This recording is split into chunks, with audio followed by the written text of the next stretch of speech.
Hey, welcome to Regenerative Farming News, a podcast where we talk about all things related to regenerative farming in Western Canada. Friend, I am so glad you're here. It means the world that you'd spend part of your day with me. I absolutely love sharing the stories and principles of regenerative farming because these ideas truly can help farmers earn more money, have less stress, and grow food that nourishes the people who eat it. I went to the Manitoba Forage and Grasslands Association's annual Regenerative Farming Conference. Boy, that's a mouthful. Until I started looking, I didn't even know that Canada was holding any conferences for regen farming. I was so excited to meet more farmers who are doing this and to hear the presentations, and I was not disappointed. I am excited to tell you about the farmers who took the stage and explained how they've been practicing the principles on their farms. If you like regenerative farming, please hit that follow button and share the show with your friends. You can also follow the show on Facebook and Instagram. A quick little story before we get started. I had an interesting moment in a parking lot this week. I was standing beside my truck, about to get in, when I heard some music playing nearby. I looked up and there was a lady dancing her way around her van to the driver's door. I watched for a few seconds and then I yelled over to her, "Hey, I love your dancing." She beamed a smile back at me and said something about having a good day. It was infectious, and I couldn't help but dance a little myself. Let's all remember to dance like no one is watching, because even if they are, you could brighten up someone's day. Life is more fun if we all remember to have a good day and let our cheerful moods spread around us. Before we dig in to all of the info that we got from the MFGA conference, I found some interesting news this week.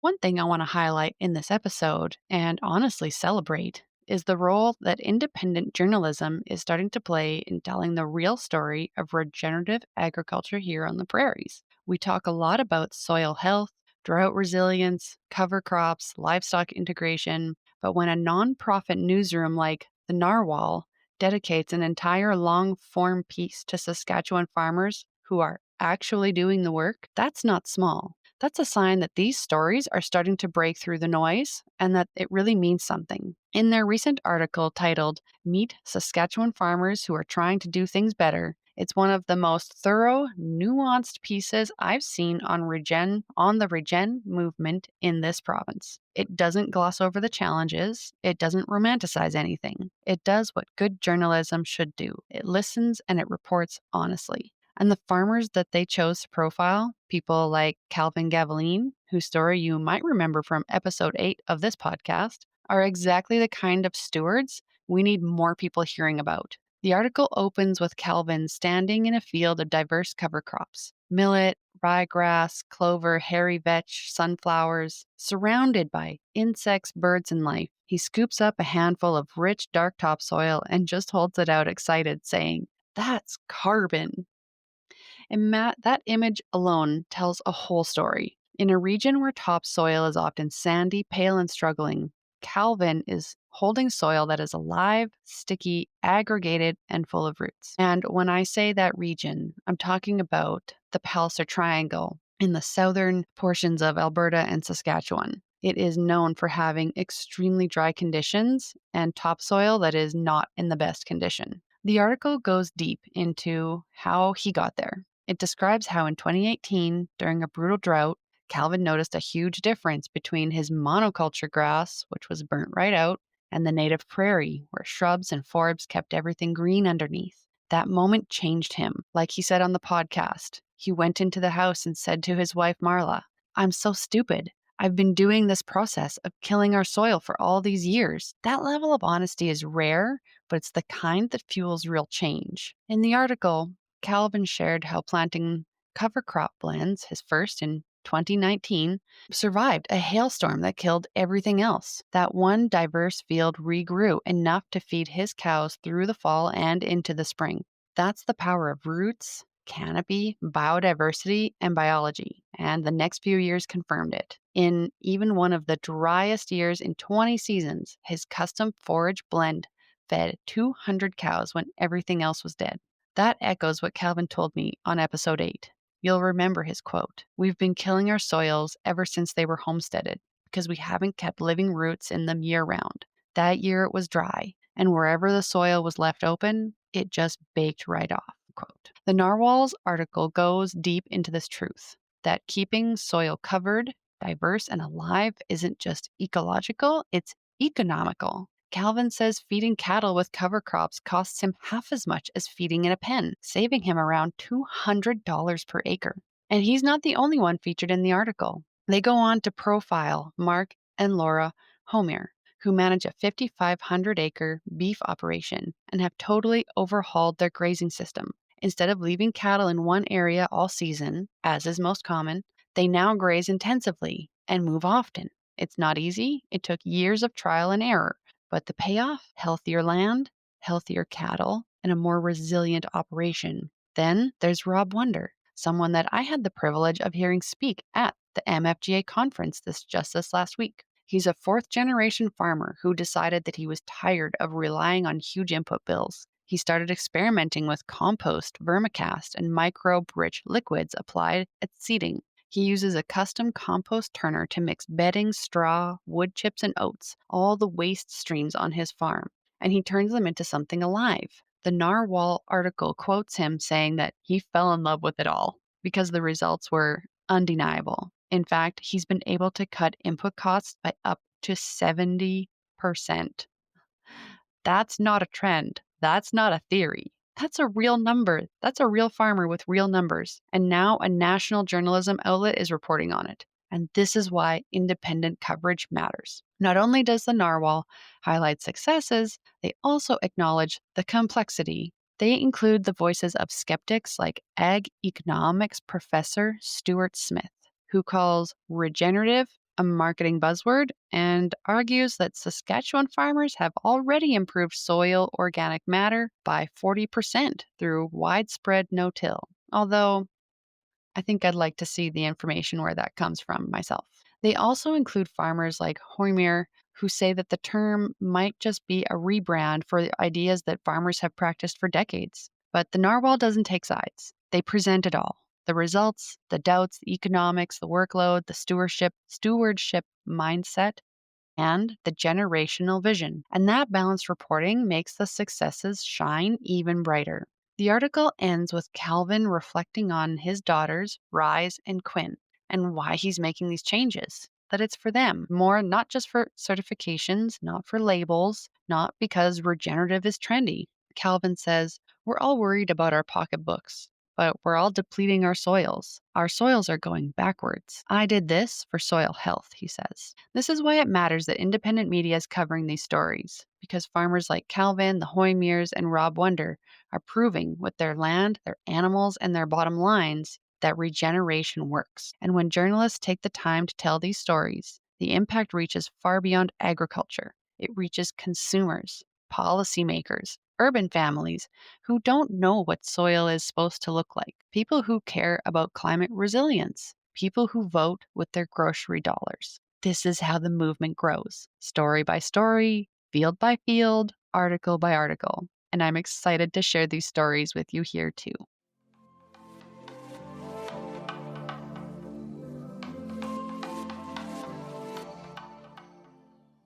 I want to quickly highlight some big policy news that was announced at the MFGA Regenerative Conference last week. The governments of Canada and Manitoba introduced a new program called the Forage Advantage Pilot, and it is a very practical, soil-friendly initiative, one we haven't seen the likes of in a long time. Starting in 2026, Manitoba farmers who plant perennial forage on marginal land will automatically receive a 15% discount on the forage establishment insurance. And once the forage is established, they can also qualify for discounts on hay and forage seed insurance. The goal is simple: reward practices that improve soil health, build resilience, and reduce risk. Perennial forages help with everything: soil fertility, water filtration, carbon sequestration, erosion control, pollinator habitat, and long-term stability. It's exactly the kind of approach regenerative farmers have already been proving works on the ground,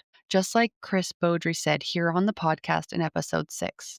He told me that on their 6,000-acre farm, they took almost 400 acres of unprofitable land out of annual cropping and put it back into perennial forage. These were the acres that weren't making money anyway, the ones that needed more inputs, more fertilizer, more fuel, and still did not return much. Instead of fighting those acres year after year, they seeded them down to hay and perennial pollinator blends. And here's what's brilliant about that decision. He said that even just 2 or 3 acres per field, those patches of perennial forages increased the profitability of the entire field. Chris Beaudry said that those perennial zones not only build organic matter, fix the soil, and keep living roots, but they become a habitat for beneficial insects, especially pollinators and natural predators. Chris said you can actually see the difference in fewer flea beetles in the spring and almost a full field benefit when flowering time comes for crops like canola, peas, flax, and mustard. It's a reminder that profitability doesn't always come from pushing harder on the weakest acres. Sometimes it comes from giving those acres a totally different job. Perennials stabilize the soil, cut inputs, and support the rest of the system. So, this announcement by the federal and provincial Manitoba governments could be very helpful to farmers who want to try and use more perennial plants to improve their soil health.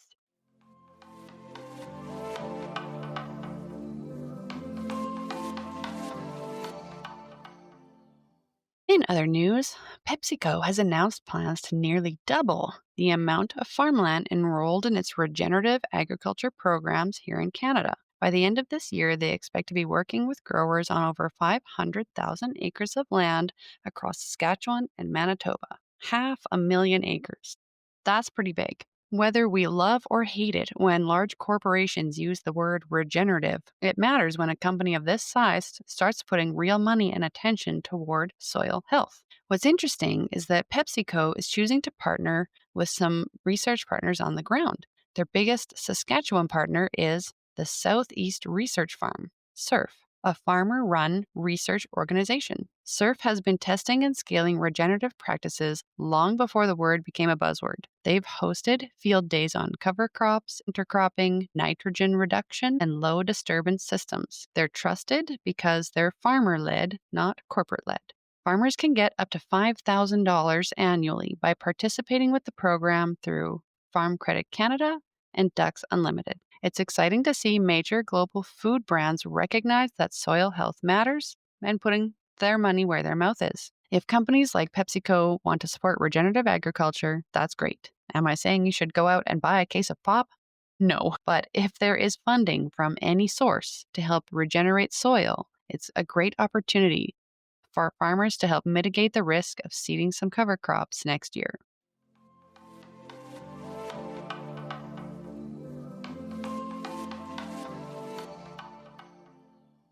For my editorial segment this week, I want to talk about how powerful choice can be. I have been going to my local farmers market recently, and I have encouraged others to do the same. My parents have discovered a local dairy that sells beef cuts. My mom cooked one of their round roasts, and it was so tender, I almost couldn't believe it wasn't a sirloin. From the farmers market, I like to buy eggs from local farms. I have found someone who makes essential oils from trees in this area, locally made lip balm and soap. Sometimes I splurge on a decorative item or a new gemstone for my collection. There are many people who are offering their talents, skills, and abilities and high quality products at a local level. And the more people who take their money away from the grocery store and put it into the hands of local farmers, craftspeople, and artists, the more power we can give to regenerative soil and people. Sometimes it can be hard to remember to go to the farmer's market. It's only once a week here, and I've often found myself remembering about it too late in the day, and I've missed it. But recently, I found a new friend. Hey, Carrie, and we decided to go together this week as a friend's date kind of thing. We laughed about it, saying that we were being each other's farmer's market accountability partner. But really, maybe that could be a thing. Do you struggle to remember to go to your local market?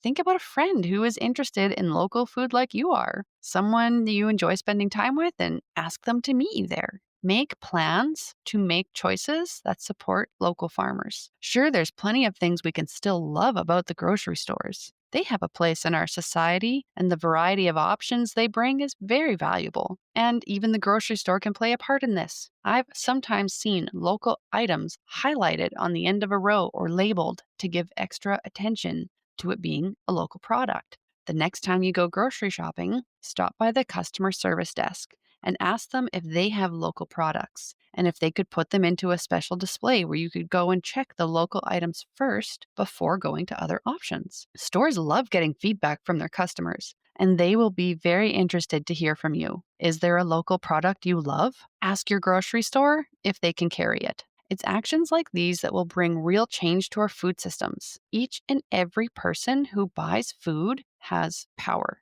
Every dollar you spend is a vote. Each voice that asks for locally grown produce from regenerative soil instead of some greenhouse hundreds of miles away matters. Think about your favorite meals and ask yourself if you could grow one plant in your yard or your garden next year that you could use in that meal. I'm a meat and potatoes girl myself, and I grew a few fingerling potatoes in the yard this past summer. They did very well, and I'm excited to cook them. My parents have put rows of garden into their lawn, preferring to grow food instead of grass, and they've had some great results and some challenges. Don't be sad if it's not perfect. Focus on what's working and just try to keep doing more of that. One comment at the conference that I went to this week is that big pharma and big ag won't just roll over easily and let us change the systems, but there are easy steps that we can all take to make the changes happen. The regenerative ball is rolling. More and more farmers are seeing the results of using less chemical inputs and more of the biological power that lives in the soil.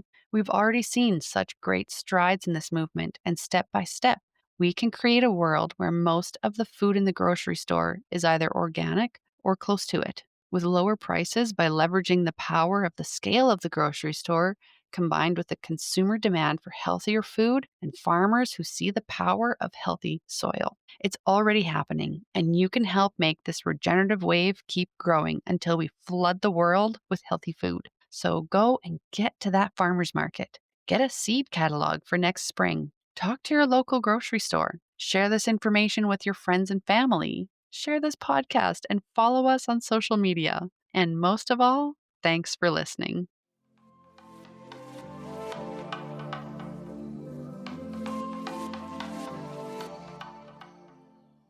Well, it's finally time to dig into the MFGA's annual Regenerative Conference. First off, it was a well organized event, and it was easy to see that the people behind the scenes had put a lot of effort into making the conference a highly valuable experience. I'll be sure to announce what they have in store for next year when the time comes. The keynote speaker was definitely a heavy hitter. Rick Clark is a farmer from Indiana who was filmed on a regenerative documentary called Common Ground. Clark brought the kind of energy that makes you sit up a little bit straighter. He's farming 5,600 certified organic no-till acres with zero chemical inputs for 11 years. And he'll be the first to tell you that it didn't happen overnight. He says, quote, "It's taken us years to get here. We're trying to get a symbiotic relationship with nature," he said. Clark walked the room through the system he's built, one built on principles, not products. And the first principle that he focused on is minimizing disturbance. No mechanical disturbance and no chemical disturbance. That foundation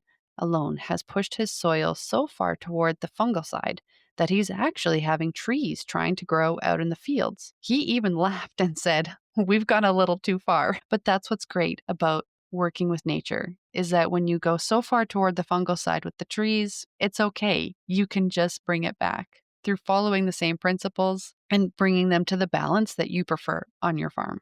The second principle that he talked about is diversity, and not just in crops. He said you need diversity in every part of your life, and he treats his cropping system the same way. He pushes warm season and cool season cocktails of legumes, clovers, peas, and as many plant families as he can get in the soil at the same time. That diversity builds structure, feeds the biology, and creates a soil that can withstand heat, drought, and extreme weather better than anything he ever did with synthetic inputs. And there are nitrogen fixing bacteria in the soil profile. If we add copious amounts of nitrogen to the soil profile, Do you think those nitrogen fixing bacteria are going to do anything? They're on vacation. So then when you take the synthetic nitrogen away, you can't expect that bacteria to just turn it on. So that's where you need to augment. And the one method that I find the most beneficial in our system is in row, in furrow. That seems to show the best results over everything we've tried.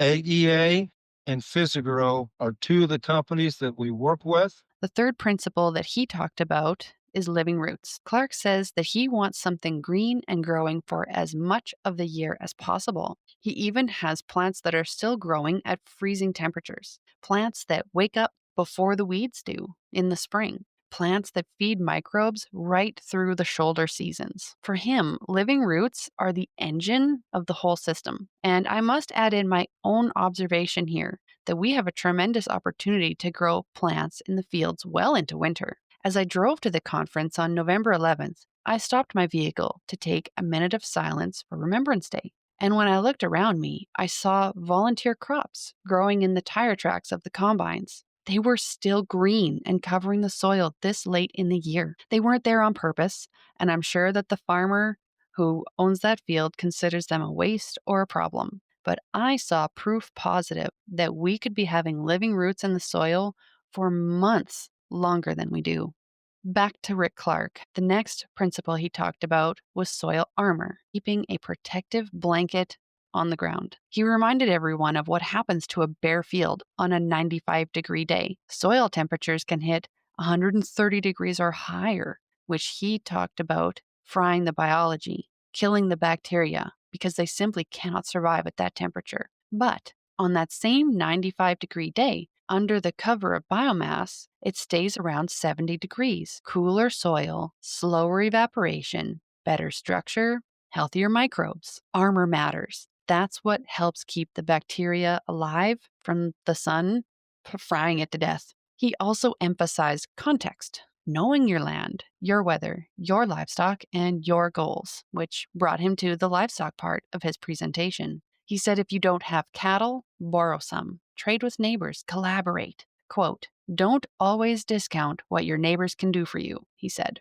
And he's right. Livestock are one of the most powerful biological tools we have. And this was something that other presenters also talked about at the conference. Working out deals with neighbors who have cattle, building fences together, and using land that has water available to get the animals grazing on cropland. But it wasn't all sunshine and roses. One thing that made Clark relatable was his honesty. He said, quote, do we have fields that do a big old belly flopper? Yeah, but we have fields that also come out shining, he said. There's no pretending in his system, no illusions that this is easy or perfect or instant. He said that his farm was, quote, extremely hard, but the payoff is enormous. He showed nutrient analysis from his rye and cover crop mixes. He showed Haney test numbers that exploded after a multi species cocktail. And he turned those nutrient numbers into dollars, how much actual fertility was being generated without writing a check. He talked about the sweet spot, that period before going fully organic, when they first reduced synthetic fertilizer by about 70% while maintaining no till. That combination gave him the best return on investment he had ever seen. And that's when he realized that he wanted to go organic, even though it was a little less money in his pocket. He didn't want chemicals on his farm at all. Every jug came with a death label, warnings about skin contact, respiratory exposure, and physical harm. He said that those products were dangerous enough that he just didn't want them anywhere near his family, his employees, or his daily life. Better food, nutrient density, all of these things, yes, are for human health, but there's another side of human health that doesn't get talked about enough. And that's us farmers out here being expected to work in an environment with products that have skull and crossbones on them. That is unacceptable. Paraquat, skull and crossbones, that means death. I'm not doing that. I'm not doing that anymore. I'm not exposing my children to that. That first slide I put up there, I'm not exposing my grandchildren to that. That is how I look at human health. There's two ways, two sides of that. And I still cannot believe as farmers We are expected to live in that kind of a world to produce a subpar product. That concern for safety, not just soil, pushed him fully into the chemical free system he's running today. From that point on, the direction of his farm changed. Today, he's farming with zero synthetic inputs and results that speak pretty frickin' loud. He said, quote, "Right now, our farm is saving $2.7 million in input costs." End quote. No fertilizer, no herbicides, no fungicides, no seed treatments, none of it. And they're still profitable because they're marketing organic grain with an organic price and letting soil biology do the work that synthetic inputs used to do. He talked about summer grazer mixes, frost sensitive clovers that roller crimp easily, reducing compaction through multi species cocktails, and his belief, supported by Dr. Christine Jones, that nitrogen can be fixed through plant families, not just legumes. Clark is also a self proclaimed data junkie. He says that sometimes he wakes up at 3 a.m. thinking of new ideas. He will test crops several times.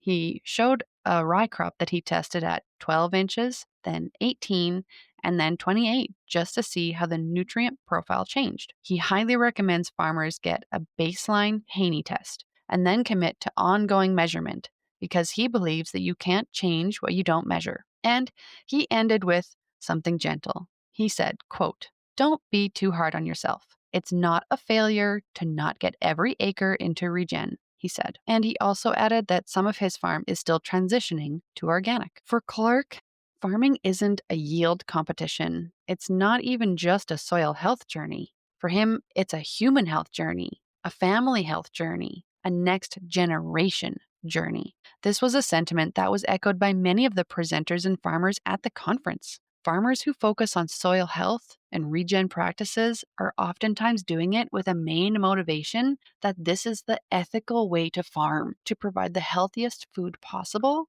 and to improve the health of everyone on the planet. And that's the way he's farming now, without chemicals and without input bills. It's proof that regenerative agriculture doesn't just improve the land, it protects the people who live on it. At the end of his presentation, Rick added all of his contact information. This is what I find so amazing about the regenerative farmers that I've been meeting. They really love teaching other farmers about how they found success, and not for the sake of just more money, because they want everyone to know that we don't need the big chemical companies to have highly profitable farms. Rick gave out his phone number, his address, all of the ways to contact him to anyone who asked. No fees, no consulting pitch, just pure heart for driving change and leading others toward a healthier future. I'm trying to stay focused on farms in Canada, but I just know that if I were to pick up the phone and ask him for a few minutes to talk on the podcast, he'd say yes. There was plenty more in his presentation that I just can't communicate easily here on the podcast.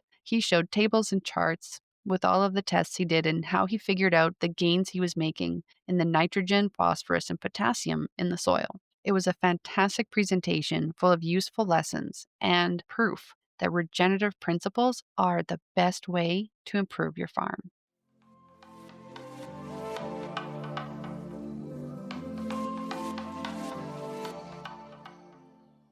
A quick reminder of upcoming events. I'll be posting more content from the MFGA conference in the episode next week and maybe for a few more. We'll see. And also next year, Holistic Management Canada is hosting its annual conference on February 6th through 8th in Taber, Alberta. I'm excited to go to this one as well. And if you come to this one, you'll be seeing me up on the stage helping to MC the event and promoting the podcast. I am super excited to grow this podcast and reach more people and farmers to help encourage more regen farming. These conferences are an incredible way to recharge, network, and bring fresh ideas back to your farm.